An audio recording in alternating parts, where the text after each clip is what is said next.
Welcome to the Rock is George podcast. I'm your host, George Dionne, and this is episode 82.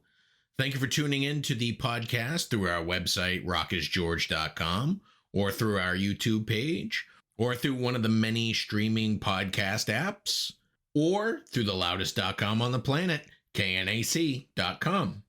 For this episode, a little something different. I got an email from somebody a couple weeks ago. His name is Jack Kole. He asked me, do you interview cover bands? And that was a pretty good question. Do I? I mean, I've done a lot of artists that are signed to labels or independently released stuff, but I haven't really done something on a local level. I was in a cover band myself here in southeastern Massachusetts. It was called Sound Tower. We played locally for a good 5 years or so, over 300 gigs. So I know what it's like being in a cover band. So I thought to myself, you know what? Why not? Maybe I will interview a cover band. Jack Kole is the frontman and singer for the 80s tribute style cover band, Mockstar. They're out of Chicago, Illinois.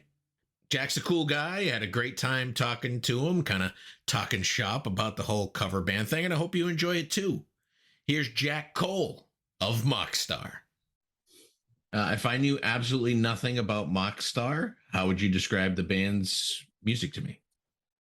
Mockstar is a 80s rock cover band. I don't want to say hair band because it really isn't. It's a rock cover band. It wasn't back in the 80s. They weren't hair bands. They were rock bands. So Mockstar is just a very well-oiled machine type rock cover band from Chicago. And we just do it for the love of playing, for you're never going to get another genre of music like the 80s again. Nobody sings like that anymore. Nobody plays guitar like that anymore. Nobody writes songs like that anymore. So to me, it's probably one of the best decades ever. I'd have to agree with that. And I'm a big fan of 80s music and 80s style music. I mean, you guys are from Chicago. I don't recall any big 80s bands coming out of Chicago, but I know Chicago's big with the blues. So is it kind of tough for an 80s cover band to hit the scene? It is. We tour around a little bit, so we've done a lot. We've opened up for a lot of the people that we're paying homage to, which is pretty cool. What do you have coming out of Chicago? I mean, Cheap Trick, you can't really justify them as 80s. Enough's Enough was from here. Yeah, that's pretty much it. There's really not a whole lot of big bands from here. I kind of thought that would make us stick out a little more, but it really hasn't. It's really tough in the circuit. There's a lot of great bands here, so it's very hard to, I don't want to say break the ice, so to speak, but it's very hard to get out and play and do what we do because there's just so many of us here. It's not like it's kind of like an oversaturation of like what LA used to be like back in the day. You just had every band and their parents out there. Chicago's a big place, and I think there's a lot of room enough for everybody.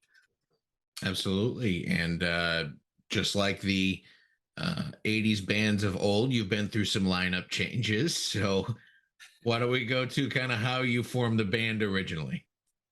It's a funny thing how it got started, because when Mockstar first came about, it wasn't Mockstar per se. I joined a band with a bunch of Chicago musicians back, I want to say, in 2008. And they were some of the best musicians Chicago had. I mean, it's probably some of the best musicians in the Midwest. I mean, they were just phenomenal guys. And we're all sitting around, and I guess their singer couldn't make it one night. And the funny part was, two guys that were in this band was in an original band back in the day called Radica. And they had, I think if they were signed to Century Media or something like that, they had a few records out. And I came over to their practice once, and their singer couldn't make it. So they asked me to fill in. So I just sat in to fill in. They stopped the practice and looked at me, and they were like, I didn't know you could sing. And I'm like, you never asked me. And so we just kind of, went from there. They were sitting around looking for a name for the band, and nobody could figure out a name. Nobody can come up with a name. So we were like, well, let's all go home tonight and we'll come back to rehearsal in a couple of days and we'll figure it out from there. So I went home and I watched Rockstar with Mark Wahlberg and stuff in it, some of the 80s characters that were in that movie. And it just, I'm sitting there going like, hey, it's kind of what we're doing. What kind of, we're going to be a cover band that's going to pay homage to stuff. And Mockstar just came to my head, and I went back. I said, I got the name of the band. I held up a sign with the name, and they said, yeah. And it just kind of went from there. That lineup, didn't last that long, as bands normally, have a tendency not to do. That band split up. Mockstar reformed maybe a couple years later. There's a phenomenal drummer named Scott Couch, who was in an original band back in the day called Cutlass. And he was looking to put together an 80s hair band and asked one of my friends for my number. We got to talking. Mockstar 2, so to speak, was born, was doing well. We were managed by NTD Management, which is, they have a hand in pretty much everything, I guess. Rich Hoffner is one of the smartest businessmen I've ever met. And he's in a band out here called Seventh Heaven, which they're known pretty much all over the world at this point. And again, as fate would have it, it didn't last that long. So I thought, I'm like, I'm going to retire. I'm just done. I'm too old for all the drama and everything that happened. So I retired for about 12 years. And then I got that itch again and came back and reformed Mockstar. And now we're bigger and stronger than ever and doing well. Like I mentioned to you before, I used to be in a cover band. I'm currently in the retirement phase, kind of planning that next thing down the road myself. But I mean, you said there's a lot of bands out there, and they're all competing. What kind of band dominates the scene where you're from? Where I'm from on the East Coast, top 40 covers. That's you. You have to play that, or you're not getting a gig. And that's true. And I get asked the question a lot of, how come we don't write originals? How come we don't do originals? And I'm like, you know what, man? Been there and done that. I've written probably about 100 songs in my time. Some pretty damn good ones, if I must say. But out here, if you're a bar owner, a venue, or club, whatever, unless you're signed, nobody wants to hear what you got. Nobody wants to give you the chance. And because the club owner, their main concern, and I can appreciate it, is the bottom line. Why are they going to put in an original band that you're going to play to maybe 5 of your friends and their mothers, as opposed to putting in a tribute or a cover band where they're going to get 1,000 people through the door? Out here, the biggest dominated band, there's a few actually, and the most 80s rock, classic rock, dance bands. Those wedding band out here. There's 16 Candles out here. Seventh Heaven again. Seventh Heaven, one of the biggest bands. Bands called like Hairbangers Ball is out here, which is, I don't want to say the word competing with, because I'm not in competition with anybody. I'm just out to have fun, have a good time. I think there's plenty of room for everyone. I don't need to corner the market of anything. Sad to say, not a lot of bands think that way. You have your competitions and your bands you got to go up against. All the bands out here I've known for long periods of time. I guess what's different with Mockstar is, you're right. We have to play the hit songs. You have to play. It's the nature of the beast. You have to do it. But we also do songs not a lot of bands cover. I'm not saying they don't cover it either because they can't cover it. Either the singer can't sing it or the guitar player can't play it. The 80s, it's a lot more. It's not like music today. It's really hard to play it. I always call my guitar player shredders, because that's what you basically have to be to pull this off. I've had guys come in, oh yeah, man, I can play this. I'm like George Lynch's cousin. All right. And I'll have him plug in, hit one open chord. I'll unplug his thing and say, okay, go home. What do you mean you can't do this, man? I'm very, I'm a nice guy. I'm easygoing, but it's a business too, and it has to be.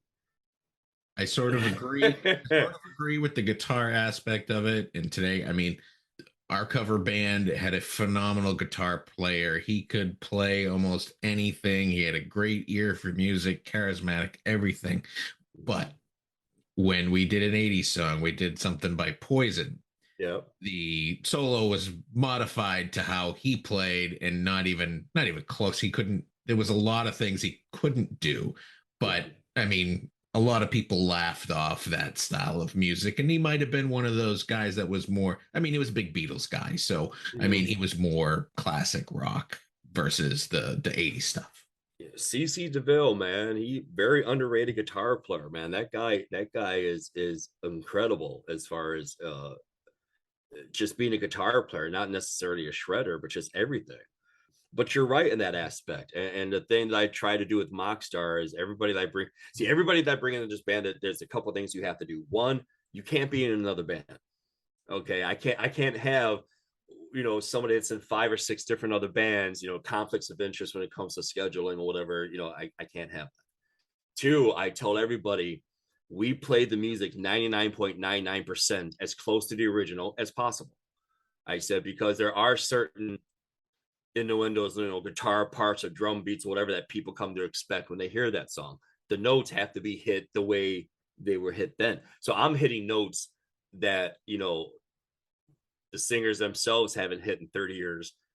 I'm trying to bring back to, the forefront. It's basically just one of those things to where be as close to the original as possible. Have fun on stage, be entertaining. Don't stand there and look at your shoes. If I pay to go see a band, entertain me, man. I'm giving you my hard-earned money to come and see you. Entertain me. Anybody could just stand there. I'm not coming to see a karaoke singer. I'm not coming to see somebody look at their shoes or look at their fretboard, on their guitar. Entertain me. That's kind of what we do. We bring the party back. I try to bring the time when it was fun to go see a concert. I try to bring that back. We try to bring the stadium feel back.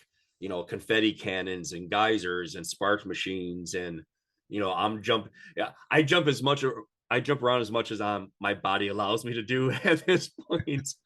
I'm not 20 years old anymore, so I do as much as I can. But we're having a great time. It's fun to do, and I'm just having a great time. What is the scope of the area that you guys play? Do you stick close to your home city, or do you venture out? Do you hit other states? For right now, I mean, we play abroad a little bit. We just played Nebraska not that long ago. It was a last minute gig. She gave me like a 17-hour warning before she needed us there, and it's like a 7-8 hour drive for me. We stick around more closely to home or whatever, but I mean, if the opportunity arises, we don't have a problem going anywhere. We get asked to play all the time, like California and Vegas and all this stuff, and I don't have a problem doing it. The only problem is now is after COVID and everything, clubs don't want to pay what they used to. They don't understand the aspect of, they don't understand what it takes to put on a show like this. And if you want us to come out, depending where you are and how you want it, we have to do that drive, and we have to pack all of our stuff up. And like Nebraska, we had to drive 8 hours, get there, set up for 2 hours, then play another 3 hours, tear down an hour and a half, we get to spend the night, but then you got to drive 8 hours back home the next day. And they expect you to do all that very minimally on what they want to pay you. And I get on my aspect is, and I mean no disrespect to anybody, but if a venue or a bar can't afford to pay a band to come in and play, then they shouldn't have entertainment. I mean, that's just, you're not going to get a band like let's just take Brett Michaels, who's killing it right now on every level that this man is doing. God bless him. You're not going to get him to come in for like $2,000 to come in from wherever he's coming from. A cover band for a lot of people might be the closest they would ever get to the original. And all bands, cover band, tribute band, original bands, everybody's worth their salt. And I think everybody should, if you want them out there, if you check them out and you like what they do and you like how they sound and look and perform, whatever, then they should be worth whatever it is they're asking for to come out and play. Do you guys ever get that pitch from a bar that says, well, you gotta bring your crowd. We don't have one. You gotta bring yours. We get that a lot. Every place will ask me that wants to book. Like right now, I booked 8 shows in a day. They just are flying, and 7 other shows I had to turn down because one, we can't be everywhere, and two, so do you think you're going to draw a crowd here? Well, I've never been there. I've never been to your side of town. We're not from out there. I'm a promotional junkie, so to speak, man. I mean, I'm constantly on networking on social media, word of mouth, whatever. So I do my best to get as many people as I can. Some people are willing to make the drive, some people aren't.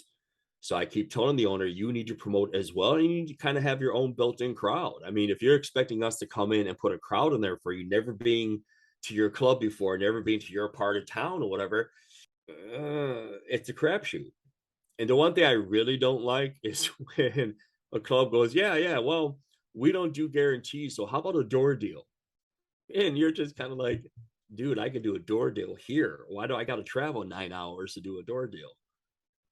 And again, it goes back to, if you can't afford to pay a band, you shouldn't be booking it. A lot of bands I know now, including us, door deals are just, it's not like back in the day. I mean, we do free shows and we do benefits and stuff like that. We're getting ready to do a Toys for Tots thing, which is an incredible thing, an event. I do help with certain kind of fundraisers and stuff like that. There are things we will do, but asking me to come in and do a door deal on a Saturday night is like me asking you, hey, why don't you work your job for the day and let me have to pay for it? I COVID used to just kind of messed up everything for everybody. So I used to tell them, you give us 3 shows and we'll build a crowd at your bar. well, exactly. And I told them the same thing. I'm like, look, if you're willing to work with us, we'll build you a crowd. That's not a problem. But you can't expect that off the gate when we first come in. The bigger bands out here, again, like Hairbangers Ball and Seventh Heaven Lounge Puppets, all great bands, phenomenal bands, have a huge following right now, but they had to build that. They're not going to get the huge following right off the gate. You have to build it, and that's what they've done. So I mean, people keep saying that, well, there's nothing special about Mockstar. It's like you're trying to reinvent the wheel. And it's like, well, no, we try to stand out as much as we can from the other bands that are out this way. Our music's, we try to stand that out vocally. When I choose a song, it has to be something that I can pull off. If I can't sell it live, I won't do it, because I'm not one of those guys that are going to walk out on stage and look stupid for anybody. Costumes or not, I'm not out there to look stupid. So if I can't do the song justice, if I can't sing it, then I won't do it. And that's just pretty much, you got a lot of bands out there that are singing songs that not in their wheelhouse. They shouldn't be doing. They shouldn't be touching. But so we try to keep ourselves separate from that. You have a pitch line when you promote your band. Anyone could be a mock star, even you. And I'm assuming that you bring fans on stage and probably towards the end of the night when it doesn't really matter. You've already roped them in. I can't really say towards the end of the night. It just, a lot of times it just happens, when you're playing to a crowd, the energy that they're feeding off is what's keeping each other going. We're happy to see each other, and it's what's keeping. When I look out into a crowd and I see somebody really rocking out or really getting into it, I'll motion, I'll bring them up. I bring up people who sing or who think they can sing. It's just all about having a good time. My drummer will come up and give the drumsticks to somebody. My guitar player would take off his guitar and hand it over. We try to keep that aspect of it, as when we see our musician friends in the crowd, we know that they can play and they can do whatever, so we bring them up. But to me, Mr. Joe Schmo, if I see somebody sitting in the back of the bar or the back of the venue having a great time, I like to interact with people. So I jump off stage, I'll go straight to the back. I'll hand the person a microphone that's sitting way in the back, or I'll grab them by the hand, I'll bring them up to the stage with me, and I hand it over. And I'm surprised 9 out of 10 times when they take the mic and they actually know what they're doing. It's great. It's a great feeling. They're having a fantastic time. And it's kind of what it's all about. Mockstar isn't about Mockstar. It's not about us, because without the fans, without the people coming to see us, there would be no us. And I don't think a lot of bands have that mentality. A lot of bands like, I'm not giving up my $2,000 microphone or my $10,000 guitar. I'm not doing. Well, for us, it's like we hope that they don't break it and don't try to walk out the door with it. We just want everybody to have a good time, man. And everybody who comes to a Mockstar show is doing just that. They're having a great time. The feedback has been great. The outpour of love and support that we've been getting is phenomenal. And I wouldn't change a thing at this point.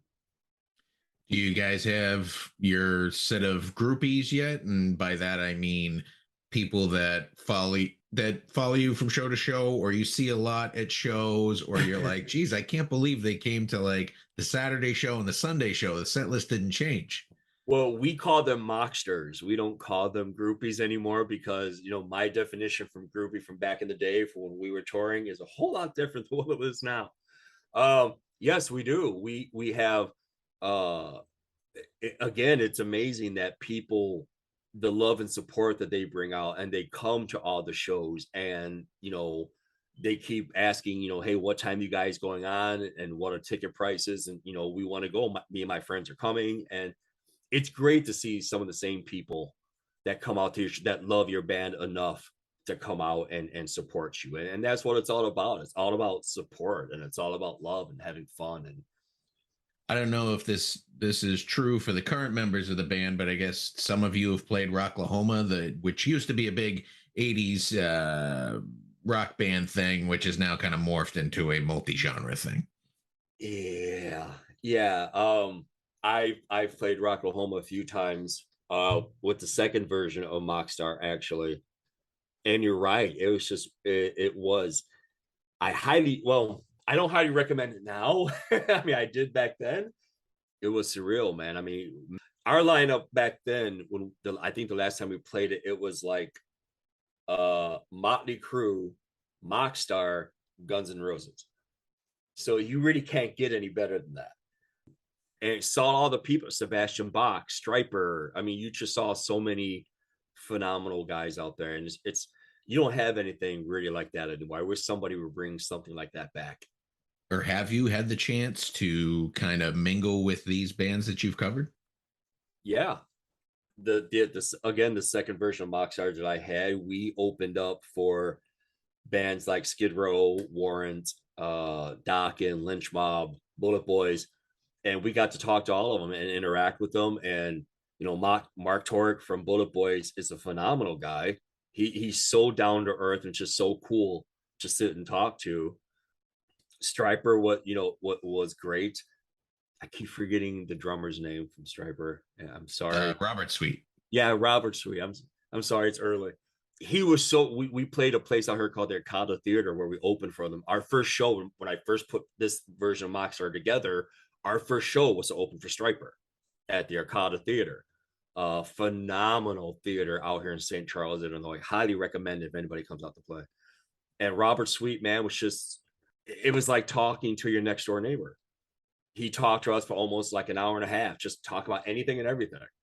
And guys like that are just, because I met some of the bands that we cover, and some of them, for the lack of a better word, aren't very many, aren't they? They're not very personable. They're kind of I don't want to swear on here. I don't know if I can. You could. A lot of them are a dick. Okay, they're just a straight up dick. All right, but some of them are just cool and down to earth and just grateful to be there. And those are the guys I want to talk to. Those are the guys I want to open for. My friends out here in a band called Sin. They just opened for Hinder the other night, and they opened for a lot of the bigger bands. Still Hart and Ace Frehley and all of them that come through here. The drummer PJ, who I've known for about, holy God, 30 years. maybe. Just so humble and just so grateful to get that opportunity to be able to play, to still be able to play music and open up for the people that we all grew up with. It's surreal, man. It's a phenomenal time. You know what I'm talking about. You play, you go out and you play, and you know how it feels, and it's an incredible feeling, man. There's nothing like being on a stage when people are enjoying what you're doing. Absolutely. And you know what? I looked at it when I was out there is that the people came to be entertained. They came to forget about their worries. And you kind of have the same mindset that I have. No one wants to see somebody stand there and do nothing. Yeah. They want to see something dynamic. They want to be a part of it. And the more that they feel like they're a part of it, that the more they'll come back or the more they'll tell their friends. And then it becomes an event and not so much just another show. Exactly, and that's pretty much how we build our shows. We make them more events. You know, come out and hear some of the best music from the best decade ever. You know, again with the stage show that we do, you know, confetti cannons and geysers and stuff like that. We just try to bring it all back to what it used to be. A lot of bands here don't do that. You know, they don't want to go the extra mile to put the stage part of it together. They come out in their costumes and sing a song and hey, we're great and love us and go off, and that's the end of that. We try to go that extra step. You know, we come in early, we set up and stuff. When the show's over, instead of packing, most bands will pack down. It's just they don't want to deal with anybody. They just want to be left alone. I just did my 2 hour show and packed. I got to go home. We do 3 or 4 hour shows. And when we're done, while we're still in outfits, we go out and talk to people and we take pictures and we sign things and we give things away.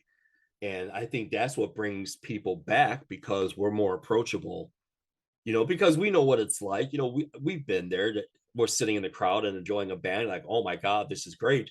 And then when you try to talk to somebody, they don't want to talk, they shun you off or whatever. And we don't do that. We talk to everybody, and it's just you have to, man. You can't be a dick about it. You know, you have to be grateful for being there, and you have to be grateful to the people who allow you to be there. You got to treat them right, man. You got, you know, so we try to treat them like mock stars as well. Have you ever had one of those Spinal Tap moments where everything went comically wrong? Actually, yeah, we've had it happen. We played a place called the Brat Stop in Wisconsin, and it's a nice place. It's a big place. Can't wait to go back. This show, we decided to incorporate a song from Spinal Tap called Big Bottoms. Okay. So I have my they're called eagle boxes to some people. I call it my stand boxes. Those are boxes you stand on and you sing to. I'm on the box and we're playing Big Bottom, and there's smoke coming out from my box. Now, I've never seen this before. I don't know what's happening here, but we just keep going. People are going nuts because they're thinking, oh my God, you know, Spinal Tap, this is great, da da da. So there's smoke. And so we keep going. And the next thing I know, I look behind me. Now there's flames going up the back of my legs. And I'm like, I'm jumping off the box and I'm stomping around. I'm trying to put, you know, the little fire out from my pants from behind the thing. People are going crazy. They're thinking Spinal Tap, this is great. It's all part of the show. It wasn't. I was on fire. And my box malfunctioned. I don't know what happened, or the lights, because we had the box that light up and smoke comes from it and all this stuff. And I don't know what happened or how it happened, but yeah, I caught on fire during a Spinal Tap song. So I mean, you can't get any more Spinal Tap than that. I agree. Those are all the questions I have for you today, Jack. I want to thank you for taking the time. The name of the band is Mockstar, Chicago's 80s tribute band. People got to head out and see you. I saw some of the live videos. Fantastic. You guys sound great. And you're right. You do sound like the singers in their heyday. Thank you very much, man. I appreciate it. Thank you so much for having us and having me. And I hope to be back soon. All right, man. I wish you the best of luck. And I want to see big things. I want to see you across the country. You will at some point, I promise. And your band's got to come up here at some point. We got to do like a joint little venture together. Maybe one day. I'm still in the retirement phase right now, but maybe soon. You'll be out of it soon. I was in there for a while too. You'll be out of it soon. Once again, I want to thank Jack Kole of Mockstar for coming on the Rock is George podcast. If you're in or around the Chicago, Illinois area, Be sure to check them out at a club, bar, or amphitheater near you. For all things Mockstar, head over to their Facebook page, facebook.com/MockstarBand. You've been great. I've been George Dionne. I'll see you again soon.